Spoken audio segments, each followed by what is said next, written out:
Hey guys, Ricky, I'm back with another video, and today we're going to be talking about Monday Night Raw. First off, I'm going to say this. I think this Raw is contender for Raw of the Year.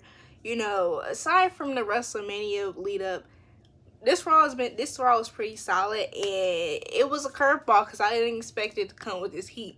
Now, CM Punk, you know, he opened up Raw, which set it off. It set the tone for Raw, and I thank you, Triple H. I thank you, WWE, and all y'all writers, because y'all ate with that.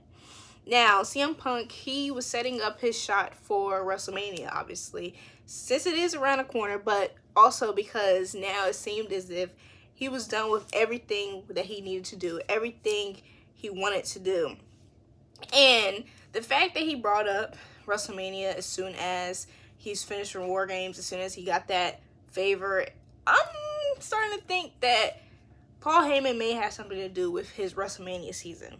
Now, you cannot have a CM Punk segment without his buddy Seth Rollins coming out.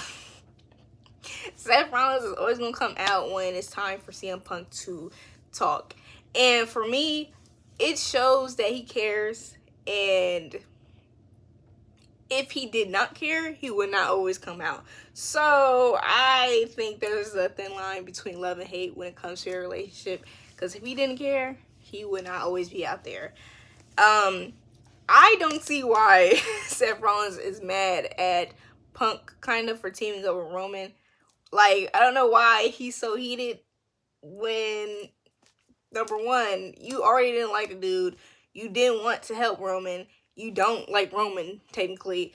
So why are you upset about what he does in his own business? This is his own business. And they just start, and at the end, they start scrapping because these men don't like each other. And I think it's been a long time coming, because Seth Rollins said, I should have beat you up the day you came back. And that was crazy, because it was never that serious, bro. It's never that serious. But that causes Jey Uso and Sami Zayn to come out and separate the two after they try to start fighting. They didn't really fight for real. Honestly, kind of mid. They could have really swung at each other, but they didn't. But I understand they're saving it. And in that, Seth decides to direct his anger to Jey Uso and Sami Zayn, but more so to Sami Zayn, because I think he understands that when it comes to family, a lot of the things that matter to friends don't matter when it's blood. Although Roman does OJ an apology, it's a line where it's okay. Now, Seth was like, what is your excuse? You're not family, to Sami Zayn. And honestly, when it comes to something like that, I agree wholeheartedly. Although they consider him to be a part of the family, there was a very long time to where they didn't, or he no longer considered himself that. So I am on the same page with Seth, but also Sami Zayn brought up the fact that you betrayed Roman Reigns, and then Seth Rollins brought up the fact that he did the same thing. So they are kind of in the same boat when it comes to betrayal, because they both have a hand to play in why Roman is the way he was. More so Seth than Sami. But y'all already know how I feel about Sami Zayn. That leads up to the main event. Now, in the midst of the main event, you see Finn Balor in the clubhouse talking about how he got involved because Dom couldn't finish the job. That right there is showing me even more of the rifts. But the icing on the cake is when Finn goes to approach Gunther. Gunther says, you don't deserve to have a chance at this title. You don't deserve it. Dom does. That's exactly what he said. And Gunther is the pettiest man on the planet. He's a petty man. He is one of the pettiest men on the planet. Because I almost forgot there is still Roman Reigns. And that man loves to be petty. But Gunther decided to tell Finn Balor, like, bro, you don't deserve this. You keep getting in my business. Making it obvious, actually, that he does not like Finn Balor. And Finn Balor is feeling a type of way. Finn Balor does not deserve a heavyweight championship opportunity. But he did score himself one after Dominic loses. He didn't lose badly. He was pretty solid. And I think even as much as Dom is kind of one of those characters you love to hate, he's also a performer you have to respect. And in his performance, I think the crowd also felt that way because they started to cheer for him. They was cheering for him, which got me off guard, considering the fact they were kind of cheering for Gunther when he was against Damian Priest. But different crowd, different people, whatever. I almost got shook because there was a point in that match that Dom was really getting one up on Gunther. But it's Gunther, so it was not going to last for very long. But in that, Finn decides to attack Gunther. Gave him 3 coup de grace, I believe. And he told Dominic, that's how you do it. That's how you do it. And seeing how Liv and seeing how Raquel and Dom reacts to Finn Balor when he says, when you do it Finn's way, everything's good. That shows me that there is going to be a change, a rift, sooner rather than later. And since they made the match official for Gunther and Finn Balor at Saturday Night Main Event, Damian Priest is going to come out and mess up that match to lead up to a match between Damian and Finn Balor. Like, obviously, we're going to get a part 2. And hopefully Finn Balor does not have a belt. Hopefully that is the case and Damian does come out and ruins that, because I don't want to see that. I do not want to see Finn Balor with that belt because he's been on one. And I'm waiting for the day Dominic gets on him and beats him badly. But there is just an obvious rift in the Judgment Day, and I cannot wait to see how that's going to work. Now, Rhea Ripley, she is not going to be she's not a contender for the Women's Championship, but Io Sky is. So, they had a tag team match between Io Sky, Kairi Sane, Raquel Rodriguez, and Liv Morgan. I am upset a little bit that Kairi got pinned by Raquel. Not because Raquel is not talented, but because Raquel has not been showing her talent. I think it has not been helpful for her to be associated with this whole story because she's looking like a punk. The amount of time she's ran away, she's looking like a punk. And Kairi, I just felt like Kairi had the advantage for a lot of it. But then again, Raquel is still a powerhouse, so it makes sense. It's just, it didn't feel good to see that. I really want Io Sky to win against Liv just so the whole Rhea Ripley and Liv Morgan thing can be apart from what's going on with this women's belt, because it's just been going on way too long and it's been drawn out to where it's not about wrestling. It's not about the belt, but it's been about Dom. Then it's been about the belt. It's just turned into something that has been drawn out for too long. And to the point where whenever I'm thinking about Liv, I'm thinking about Rhea. Or whenever I'm thinking about Rhea, I'm thinking about Liv. I don't want to feel like that when there's not enough good writing when it comes to that.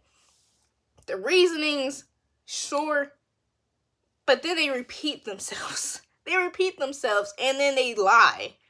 Like, I think that wrestling is a great show of humans and human nature, because we're going to lie. We're going to act like we're wrong. We're right in certain places that we know that we're wrong. But it's so aggravating to see that in real time. And that's what Liv does. So it's very aggravating to see it in real time. She's doing a great job, but at the same time, I think that the Raw Women's Division is kind of suffering from that. Because now there's not enough attention to what the other women got going on, to the point where when it comes to this IC Championship tournament, I really can't think of many people I would want to see with that belt, or the people that I've seen that's been built up for a belt. They just haven't been at the moment. And that triple threat to get the chance to advance in the tournament for the IC Women's Championship, that caught me for a loop. I honestly wanted Shayna Baszler to win, and I thought it was kind of shady of WWE to put Shayna Baszler and Dakota in the same match. But it worked out. it worked out. And it also showed that Kiana Chance is pretty entertaining. I already knew that I liked her because I loved her tag. But I need to see Kiana Chance a bit more. I need to see her a bit more because she did bring that energy. Now, I'm not rooting for Dakota to win the belt. To be honest, I'm not at all. Just because, no. Like, I'm thinking of Natalya or Lyra. Like, those are the two people I'm thinking. Straight up. And I cannot see PFC, like, allowing Dakota to take the belt, honestly. Now that I'm thinking about it, now because of the fact that she did beat Shayna, technically. So I don't see that going well at all. Now, I know a lot of people don't think that Natalya, I don't know if people have her in the running, but Natalya is such a workhorse. You gotta have her be that inaugural champion. You do. You just got to. She still has the skill. She still can go. So why not? You know, she still can have people. She still has a crowd invested. Probably not as much as they used to be, but they're still invested in Natalya. Now, the New Day segment. Coming into this New Day segment, I was either thinking I was going to be depressed or enthusiastic. Not angry. I didn't know I was going to be angry at all. This segment got me. Because I'm over here feeling emotional because, like, storyline aside, the New Day being around for 10 years as a group of black male wrestlers, for as long and with the longevity and the fact that they did not have any rifts, they didn't have any breakups until this point, is something to take notice of. And it's something that is inspiring because if you would have been like that, if you would have told anybody, if you would have told them 10 years ago that they would have had the longevity and history that they have had, they probably wouldn't have believed you. They probably would not, because as Biggie said, Kofi was thinking about retirement, you know, and because of this group, because of the New Day, we was able to see Kofi Kingston get the recognition he deserved, even though he got played at the end. We was able to see Kofi Kingston get to the top of the mountain, because if y'all was watching wrestling as long as I have, if y'all have been seeing Kofi Kingston's career, he should have had the WWE Championship a long time before he had it. Like, he was really a top performer at the time when he was still Jamaican. But when they was preparing me for a divorce, they were preparing me, so I was prepared to be depressed for a little. I was prepared to not have the joy, the power of positivity on my side. I was prepared. But then I was not prepared for them to over here turn it on Big E. When Big E said that he was going to be the manager for them, I was like, finally the boys are going to get back together. But no. They said, nah, bruh. You gonna come now. And honestly, I ain't gonna lie. Although I'm upset at them, I kind of see it from their position, because when it comes to those type of injuries, sometimes you do see people like pop in, kind of be that valet. And Biggie did wait till they exploded. He could have came a long time ago. If we being real, he could have came a long time ago. So I do understand their point, but bro broke his neck. Why are you saying so what to him breaking his neck?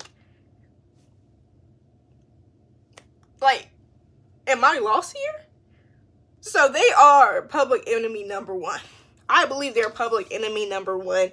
But it was a great way to turn them. It was a great way. I think this has been one of the best segments of a group, of a faction, alongside what the Bloodline been pushing out. Like, I don't think there's been a faction with that type of emotion and where we on the edge of our seats, other than the Bloodline recently. So I'm over here seated, and I hope this heel turn allows them to win matches Like, don't give me a heel turn and they not win matches. And it just goes to like, oh, for when Big E comes back, hopefully, when he comes back and is cleared, for them to just have a match. I don't want to see that. I want them to win the belts. I want them to cause chaos if need be. I want them to really lean into this change and be whatever they want to be. Be that New Day. Although, we might be saying goodbye to that entrance song, and that right there, I don't like. I love the chorus. I just do. I do. I'm just one of those people. Now, Ludwig Kaiser confronts Braun Breaker because Ludwig Kaiser did put on the show. So, I am prepared, and I'm hoping Ludwig Kaiser takes that belt from Braun. I'm sorry.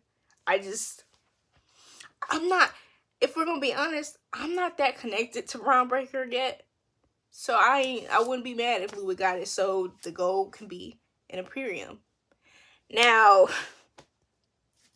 R-Truth and Pete Dunne had a match, and R-Truth took it out. R-Truth won. Go ahead, R-Truth. Clap it up for R-Truth. I ain't mad at it. He got Butch. He finally got Butch. And Final Testament and the Wyatt Six, they have a match scheduled for next week. And I'm going to say, Karrion Kross has found the niche. He's found a niche because I think a lot of people are more invested. So I'm very excited to see how this is going to go. Hopefully, I really do think they should have had like a stipulation. I hope it's like something like they could have been a little bit more crazy with it, like a street fight. You know, they could have had that, honestly. Could have had a street fight, something. Because it would have added to it all. Because it seems like it's a little bit more animosity, especially since what they did to Scarlett. Like, it's not as simple as, let's just fight. Now, before Sami Zayn and Seth Rollins fight, Jey Uso gets attacked. Now, I'm thinking it's Seth Rollins, because Seth Rollins was on one. And throughout the match, Sami Zayn has put out his frustration, because at first, he just was allowing Seth Rollins to express himself in the ring as they do. But because of what happened to Jey, he decided to go full force and decided to attack Seth Rollins because he was angry. He was mad. And Seth Rollins is over here confused because he don't know what he's talking about. He didn't do it. He's saying he didn't do it.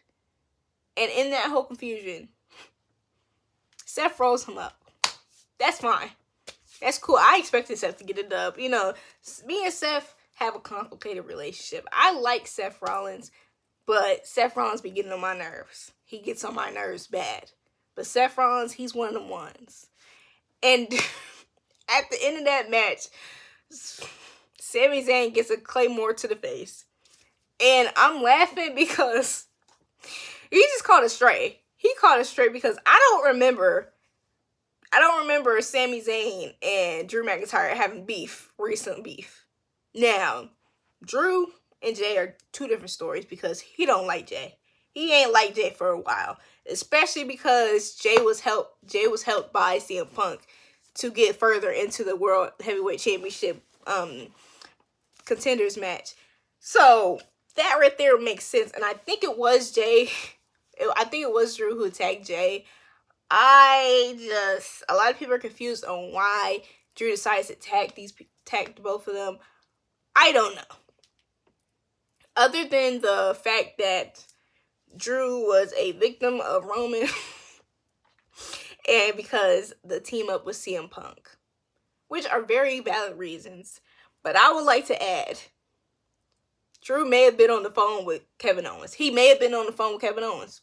He may have. They may have talked, and Kevin Owens may have told him, hey, continue to hate, my brother.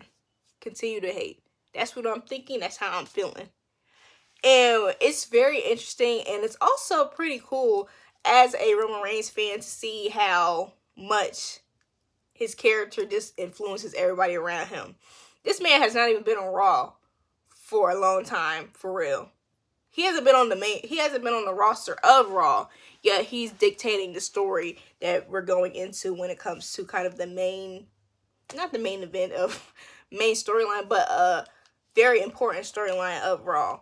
And also the main storyline on SmackDown as well with Kevin Owens, Cody Rhodes. So I feel as though there's gonna be something interesting that happens on SmackDown.